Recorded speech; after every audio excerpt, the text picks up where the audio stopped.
মৌসুমী আর কল্লোল দুজনে একই অফিসে চাকরি করে। কল্লোল মৌসুমীর থেকে বছর 5 সিনিয়র। কল্লোল হলো মৌসুমীর বস। মৌসুমী বেশ শান্ত, ভদ্র, কর্মঠ, একটা ঘরোয়া মেয়ে। এমএ বিএ করার পর এই মাল্টিন্যাশনাল কোম্পানিতে চাকরি পেয়েছে। খুব বেশি দিন হয়নি। বাড়িতে মা, বাবা আর দাদা আছে। বাবা দিবাকর বাবু এখনো কর্মরত, তবে সামনের বছর অবসর নেবেন। দাদা তমজিৎ ইঞ্জিনিয়ার, আগে ব্যাঙ্গালোরে ছিল, কিন্তু এখন কলকাতাতেই পোস্টিং। মা শিখা দেবী হাউসওয়াইফ। বাড়ির কাজকর্ম উনি নিজের হাতেই করেন। ছেলে মেয়ে স্বামী নিয়ে বেশ সুখের সংসার। এই সুখের সংসারে অসুখ হলো তমজিৎ। ওর সাথে সুমনা নামে এক অফিস কলিগের সম্পর্ক হয়েছে, যাকে এই ব্যানার্জি বাড়ির গিন্নির পছন্দ নয়। কারণ মেয়েটাকে দেখতে ভালো নয়, আবার তার গায়ের রং বেশ কালো। এই ব্যানার্জি বাড়ির সুখ্যাতি আছে সবাই সুন্দর আর ফর্সা বলে। সেখানে ওই রকম মেয়েকে ছেলের বউ হিসেবে মেনে নিতে পারছেন না শিখা দেবী। উনি সরাসরি ছেলেকে বলেই দিয়েছেন ওই মেয়েকে বউ করে আনতে পারবেন না কিছুতেই। ওই মেয়ে বউ হয়ে এলে আত্মীয় স্বজন, পাড়া প্রতিবেশীর কাছে মুখ দেখাবেন কি করে? তমজিৎ নাছোড়, বিয়ে করতে হলে ওকেই বিয়ে করবে, নচেত নয়। মৌসুমী আর দিবাকর বাবু শিখা দেবীকে অনেক বুঝিয়েছেন, কিন্তু উনি ওনার মত থেকে এক চুলো নড়তে নারাজ। এই বাড়ির অনেক অশান্তির কথা সুমনা শুনেছে, মনে মনে ঠিকই করেছে। কিছুতেই তমজিতের মায়ের অপমান সহ্য করে ওকে বিয়ে করবে না। তাই ওর থেকে অনেক দূরে চলে যায় সুমনা, এবং ধীরে ধীরে ওর সাথে সম্পর্ক নষ্ট করে দেয়। তমজিৎ খুব ভেঙে পড়ে। এই ঘটনার কয়েক মাস বাদেই তমজিৎকে কর্মসূত্রে বিদেশ চলে যেতে হয়। শিখা দেবী চেয়েছিলেন ছেলেকে একেবারে বিয়ে দিয়েই পাঠাবেন, কিন্তু সেটা আর সম্ভব হয়নি। যথাসময় তমজিৎ বিদেশে পাড়ি দেয়। ওখানে পৌঁছে ফোন করে বাড়িতে। প্রথম প্রথম মন খুব খারাপ লাগে, পরে ঠিক হয়ে যায়। এখন মন দিয়ে কাজ করছে। বেশ কিছু বিদেশি ছেলেমেয়ে বন্ধু হয়েছে। ছুটির দিনে তাদের নিয়েই আনন্দে কাটে। এইসব বন্ধু বান্ধবীদের মধ্যে লিভিয়ার সাথে ওর বিশেষ বন্ধুত্ব গড়ে ওঠে। লিভিয়া খুব ভালো মনের মানুষ, তবে বেশ লম্বা, গায়ের রং বেশ কালো। তমজিতের খুব পছন্দ ওকে। বেশ কয়েক মাস পরে ওরা বিয়ে করে। লিভিয়ার কথা বা বিয়ের কথা তমজিৎ বাড়িতে জানায়নি। দুজনে বেশ সুখেই সংসার করছে। তমজিৎ কিন্তু মাঝে মাঝে বাড়িতে ফোন করে, মা, বাবা আর বোনের সাথে কথা বলে। শিখা দেবী মেয়ের বিয়ে দেবেন বলে উঠে পড়ে লাগেন। মৌসুমী বলে দেয় ওর জন্য পাত্র দেখতে হবে না, ওর অফিসের বস কল্লোলের সাথে সম্পর্ক আছে এবং ওকেই বিয়ে করবে। সেই মতো শিখা দেবী আর দিবাকর বাবু কল্লোলের বাড়িতে যান এবং কল্লোলকে দেখে ওনাদের ভালো লাগে। তাই আর অমত না করে বিয়ের পাকা কথা বলে বিয়ের ব্যবস্থা করেন। কল্লোলের মাও বিয়েতে অমত করেননি। ওনার একটাই শর্ত, মৌসুমীকে চাকরি ছাড়তে হবে, মানে বিয়ের পর আর চাকরি করতে পারবে না।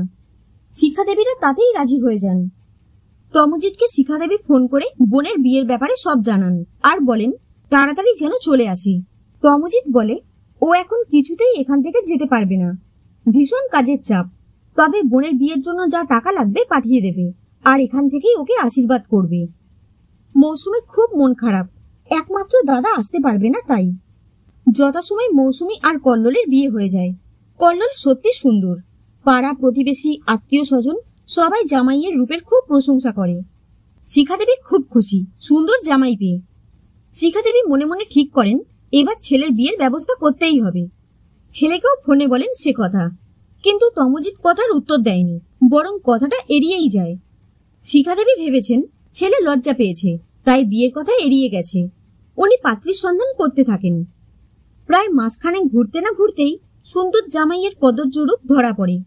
একদিন মৌসুমী কাঁদতে কাঁদতে মায়ের কাছে এসে বলে ও নিজে দেখেছে কল্লোলের অন্য মেয়ের সাথে সম্পর্ক আছে। এখন মৌসুমীকে সহ্য করতে পারে না।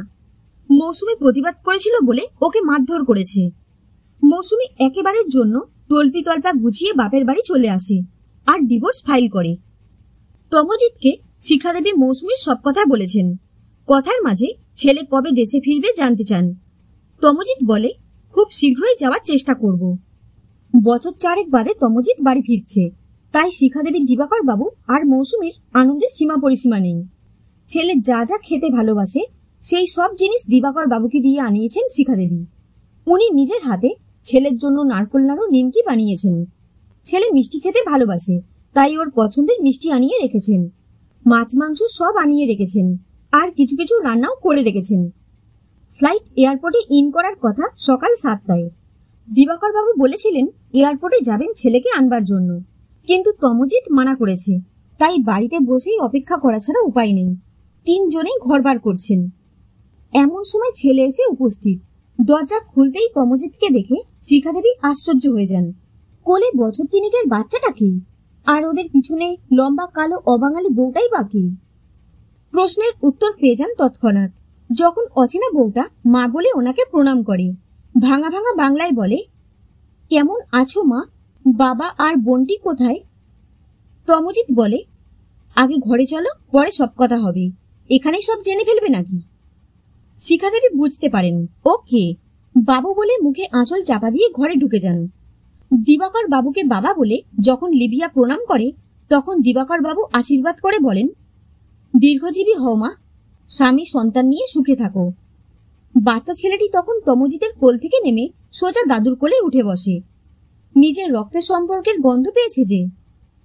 দিবাকর বাবুকে বাচ্চা ছেলেটা দাদুন বলে যখন ডাকে, তখন ওনার মনটা ভরে যায়। ওকে বুকে জড়িয়ে ধরে নিজের বংশধরের আস্বাদ নেন প্রাণ ভরে। দিবাকর বাবু ওকে জিজ্ঞেস করেন, হোয়াটস ইওর নেম? ছেলেটা ভাঙা ভাঙা বাংলায় বলে, আমার নাম মনোজিৎ ব্যানার্জি।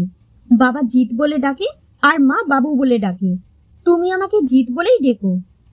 দিবাকর বাবু আশ্চর্য হয়ে বলেন, তুমি এত সুন্দর বাংলা বলছো কি করে? কে শেখালো? লিভিয়া বলে, আমি শিখেছি তোমার ছেলের কাছ থেকে, আর আমরা বাড়িতে বাংলাতেই কথা বলি। মৌসুমী মাকে সামলাতে গিয়েছিল। ফিরে আসতেই লিভিয়া বলে, বোনটি কেমন আছো বলেই জড়িয়ে ধরে। তমজিৎ বুঝেছে মাকে এখন একমাত্র লিভিয়াই সামলাতে পারবে, তাই নিজে আর চেষ্টা করেনি মাকে বোঝাতে। অনেক কষ্টে লিভিয়া শিখাদেবীকে ঘর থেকে বের করে আনে। শিখাদেবীর কাছে জিৎ গিয়েই বাবা মায়ের মতো প্রণাম করে বলে, আমাকে আদর করবে না? শিখাদেবী আর লোভ সামলাতে পারেননি। ঝট করে ওকে কোলে তুলে নিয়ে জড়িয়ে ধরে আদর করেন। পরে দিবাকর বাবুর উদ্দেশ্যে বলেন, দেখেছ, একদম বাবুর মতো দেখতে হয়েছে। ঠিক ছোটবেলায় বাবুকে এমন দেখতে ছিল না? ছেলের উপর থেকে কিছুটা অভিমান কাটলেও বউয়ের সাথে তেমন ভাবে কথা বলছেন না শিখাদেবী, তবে নাতিকে চোখে হারাচ্ছেন। লিভিয়ার আচার ব্যবহারে দিবাকর বাবু আর মৌসুমী খুব খুশি। ওরাই লিভিয়াকে মেনে নিতে অনুরোধ করছে শিখাদেবীকে। শিখাদেবী লিভিয়ার সাথে কথা না বললেও লিভিয়াই কেবল মামা করছে, হাতে হাতে কাজ করে দিচ্ছে। বিদেশ থেকে আনা জিনিসপত্র ওনাদের সবাইকে দিয়েছে। সবাই নিলেও শিখাদেবীর জিনিস তেমন ভাবেই পড়ে আছে। প্রায় মাসখানেক থাকার পর ওদের চলে যাওয়ার দিন উপস্থিত হতে আর 4 দিন বাকি। বাড়ির সবার মন খুব খারাপ। শিখাদেবীর মন খারাপ, আড়ালে কাঁদছেন, কিন্তু কারোকে বুঝতে দিচ্ছেন না। যাওয়ার দিন যখন লিভিয়া শিখাদেবীকে প্রণাম করে আসছি মা বলে, তখন শিখাদেবী আর নিজেকে সামলাতে পারেননি। লিভিয়াকে বুকে জড়িয়ে ধরে হাউ হাউ করে কেঁদে ওঠেন। বলেন, বাবু আমার দর্পজন্য করেছে ঠিকই, কিন্তু আমি একটা ভালো মেয়ে পেয়েছি।